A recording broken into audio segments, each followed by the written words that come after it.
नमस्कार दोस्तों, सनातन लॉजिक में आपका स्वागत है। आज हम चैत्र मास शुक्ल पक्ष की कामदा एकादशी की कथा सुनेंगे और उसका महात्म जानेंगे। कामदा जैसा कि नाम से ही पता चलता है। बोलो बाके बिहारी लाल की जय। आइए कामदा एकादशी की कथा शुरू करते हैं।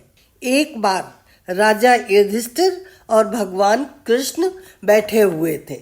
तभी राजा युधिष्ठिर ने भगवान कृष्ण से पूछा, हे वासुदेव, आपको नमस्कार है।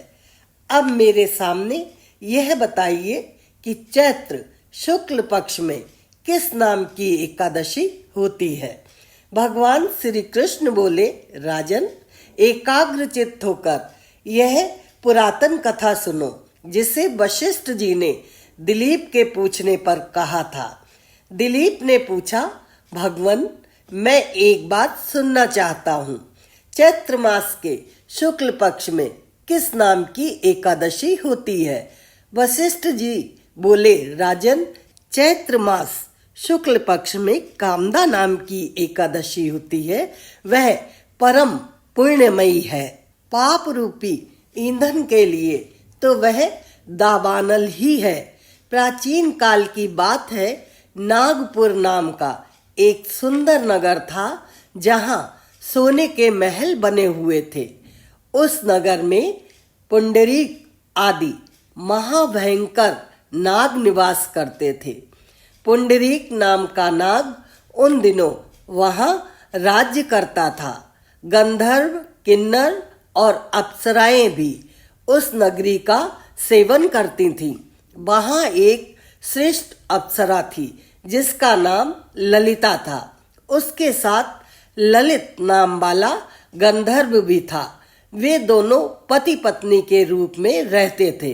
दोनों ही परस्पर काम से पीड़ित रहा करते थे। ललिता के हृदय में सदा पति की ही मूर्ति बसी रहती थी और ललित के हृदय में सुंदरी ललिता का नित्य निवास था। एक दिन की बात है, नागराज पुंडरीक राजसभा में बैठकर मनोरंजन कर रहा था। उस समय ललित का गान हो रहा था, किंतु उसके साथ उसकी प्यारी ललिता नहीं थी। गाते गाते उसे ललिता का स्मरण हो आया, अतः उसके पैरों की गति रुक गई और जीभ लड़खड़ाने लगी। नागों में श्रेष्ठ करकोटक को ललित के मन का संताप ज्ञात हो गया, अतः उसने राजा पुंडरीक को उसके पैरों की गति रुकने एवं गान में त्रुटि होने की बात बता दी। करकोटक की बात सुनकर नागराज पुंडरीक की आंखें क्रोध से लाल हो गईं। उसने गाते हुए कामातुर ललित को शाप दिया, दुर्बुद्धे, तू मेरे सामने गान करते समय भी पत्नी के वशीभूत हो गया, इसलिए राक्षस हो जा। महाराज पुंडरीक के इतना कहते ही वह गंधर्व राक्षस हो गया। भयंकर मुख, विकराल आंखें और देखने मात्र से भय उत्पन्न करने वाला रूप, ऐसा राक्षस होकर वह कर्म का फल भोगने लगा।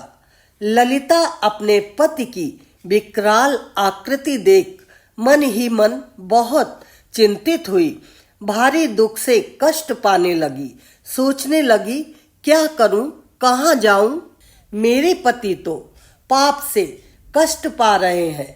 वह रोती हुई घने जंगलों में पति के पीछे पीछे घूमने लगी। वन में उसे एक सुंदर आश्रम दिखाई दिया, जहां एक शांत मुनि बैठे हुए थे। उनका किसी भी प्राणी के साथ बैर विरोध नहीं था। ललिता शीघ्रता के साथ वहां गई और मुनि को प्रणाम करके उनके सामने खड़ी हुई। मुनि बड़े दयालु थे। उस दुखनी को देखकर वे इस प्रकार बोले, शुभे, तुम कौन हो, कहाँ से यहाँ आई हो, मेरे सामने सच सच बताओ। ललिता ने कहा, महामुनि वीरधनवा नाम वाले एक गंधर्व हैं। मैं उन्हीं महात्मा की पुत्री हूँ। मेरा नाम ललिता है।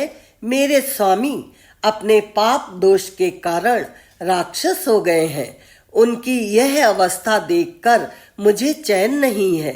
ब्राह्मण, इस समय मेरा जो कर्तव्य हो वह बताइए। विप्रवर, जिस पुण्य के द्वारा मेरे पति राक्षस भाव से छुटकारा पा जाए उसका उपदेश कीजिए। ऋषि बोले, भद्रे, इस समय चैत्र मास के शुक्ल पक्ष की कामदा नामक एकादशी तिथि है, जो सब पापों को हरने वाली और उत्तम है। तुम उसी का विधि पूर्वक व्रत करो और इस व्रत का जो पुण्य हो उसे अपने स्वामी को दे डालो। पुण्य देने पर क्षण भर में ही उसके शाप का दोष दूर हो जाएगा। राजन, मुनि का यह वचन सुनकर ललिता को बड़ा हर्ष हुआ। उसने एकादशी को उपवास करके द्वादशी के दिन उन ब्रह्मर्षि के समीप ही भगवान वासुदेव के श्री विग्रह के समक्ष अपने पति के उद्धार के लिए यह वचन कहा।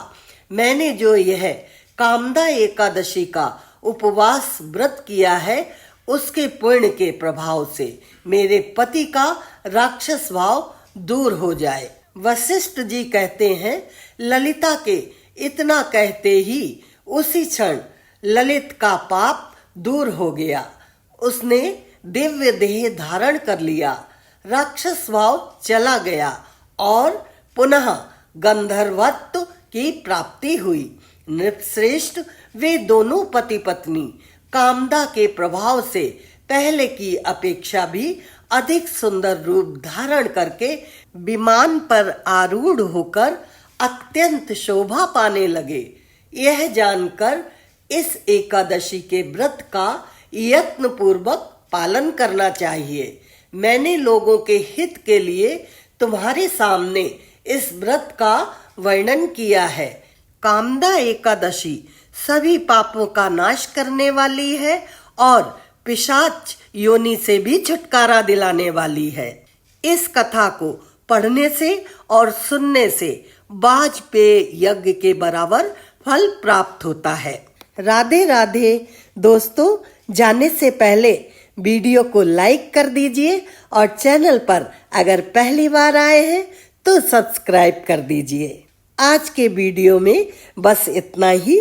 शीघ्र ही मिलेंगे एक और नई जानकारी के साथ।